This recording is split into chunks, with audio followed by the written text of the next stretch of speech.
we were having a little debate, the three of us, in our chat, and apparently you guys have another chat that I'm not aware of. We'll talk about that off the Oh, air. just like you every well, week. Oh, in my chat, my friends, and this and that.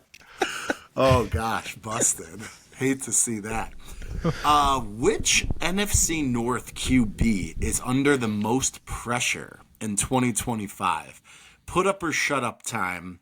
What are we thinking? I mean, realistically, it's probably not JJ McCarthy, his rookie season, right? So this is kind of a Jared Goff versus Jordan Love versus Caleb Williams situation. No, you go first because we went first on the other ones. I think it's Caleb Williams. I think Caleb Williams and Jordan Love are in the same tier.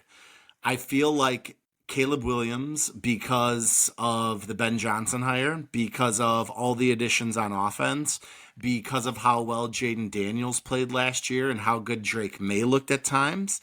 You were the number one pick. I do feel though, I feel like he's like a year behind where like Jordan Love would be pressure wise. So I feel like it actually probably is Jordan Love, only because 2 years ago, that playoff game at Dallas especially, Jordan Love looked like he had arrived. Full stop, looked like a stud. And Moran, I'd be interested to hear your thoughts. I just didn't feel like Jordan Love, and I know he was like injured and banged up, and to be fair, and he did have the best wide receiver room in the league, though, according to some. Still does. I can't remember where I heard that. But I didn't feel like he played any. I feel like he regressed in 2024 from how he played in 2023. So actually, I will say Jordan Love, followed by Caleb. Jared Goff's got some pressure on him, but I feel like the Ben Johnson leaving maybe gives him like a year buffer. But yeah, I'm going to change my answer. I'm going to say Jordan Love. Miro, what do you think about that? So I do think Jordan Love obviously had a lesser year than the year before. I think a lot of it has to do with the soft play calling and the relying on Josh Jacobs too much. And we did have, as a team, we were 30th in the league in pass attempts. So with that comes lesser numbers.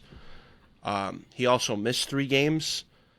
I will say there is a lot of pressure on him, but I don't agree with him being number 1. I think the most pressure is on Jared Goff because he looked like butt cheeks in the playoff game. And a lot of people say that Jared Goff excelled because of Ben Johnson. So if you're going to show you're the guy, you better show it right away because your play shouldn't be dependent on your offensive coordinator. So I think Jared Goff's actually under the most pressure because what has changed on the Lions offense besides the coordinator? They've upgraded some positions, you would say. So I think if he doesn't show that he has it without Ben Johnson, there's going to be a lot of talk. And to tie that in, I know we didn't ask about coach pressure, but I think Dan Campbell's under a lot of pressure. You lost both your coordinators. Let's see what you got. So I think the Lions in general are under a lot of pressure. Caleb Williams, I would tie Caleb Williams with JJ McCarthy because I think you get a 1-year pass with a new head coach, to be honest with you. That's fair, for sure. Yeah, I think for me, Caleb's definitely the low rank along with JJ because it's like a new rookie year for him in ways. Sure. Kind of like redshirted with a bad coach, so he gets a pass for that. Jared Goff is the only quarterback in the division who had a great year last year. Like quarterback rating of 112. Like we can stop right there. Like he was phenomenal. And yeah, I get that a lot of that credit goes to Ben Johnson. As it could and should. I'm not gonna bash people who do that. And our fan base is very unkind to Goff quickly when things go south. Like when it's rolling, it's rolling. But when Goff starts to show his weakness, our fan base turns hard. And I think that Goff can never shake the reputation of just being like the above average guy he is. And that's what we love to go to. Like we know what we have. He's never going to be Mahomes and Josh Allen and this and that. I'm not a part of that camp. I like Jared Goff a lot, and I think he can take us there. But yeah, he needs things to go right around him, and that's nothing. Yeah, I think it's fair. I think that losing Ben Johnson kind of takes a little bit of pressure off of Goff, if that makes sense, because you got to kind of adapt to a new guy if you're being like a rational football fan and not just a rabid like psycho that we need you to play better. I think Jordan Love has the most pressure when it comes to the division and quarterbacks.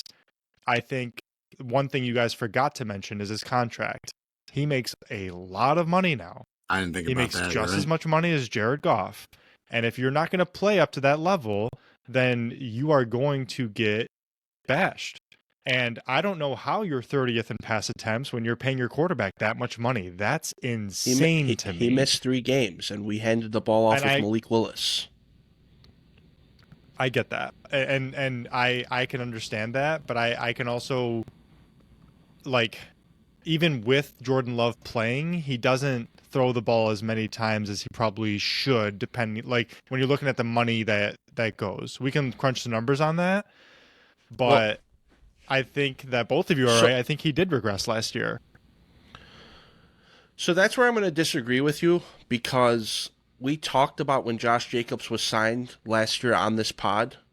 Matt wasn't cool enough to join us yet, but we talked about if you're gonna sign Josh Jacobs, you better use him. So I'm not going to be upset that we limited pass attempts because Josh Jacobs was on fire. The thing that does upset me, though, is when the run game wasn't going, you didn't shy away from it. Sometimes you need to, and sometimes you just got to let guys sling the ball. I think that's why this year they focused on drafting receivers. It's not because our receiver room isn't it. I think they just wanted more speed in the room in general. And I know you're laughing, Matt. That's fine. I don't care. We need more fast guys who can't catch it. What are we going to do? That's fine. And then when we're putting up 35 and you're going to be like, oh, I thought they can't catch it. Well, that's fine. That is what I'll say. Yeah, I know. I'll be like, God damn Yeah, it. I know. It happened again. Shit. But yeah, no, I think that's all good points. I mean, I think there's all three have pressure in different ways, right? Jordan Love to live up to the contract, Caleb Williams to live up to his draft stock, and his, the Bears are going to go into the season with, at least for me, like high expectations offensively. So I look forward to it.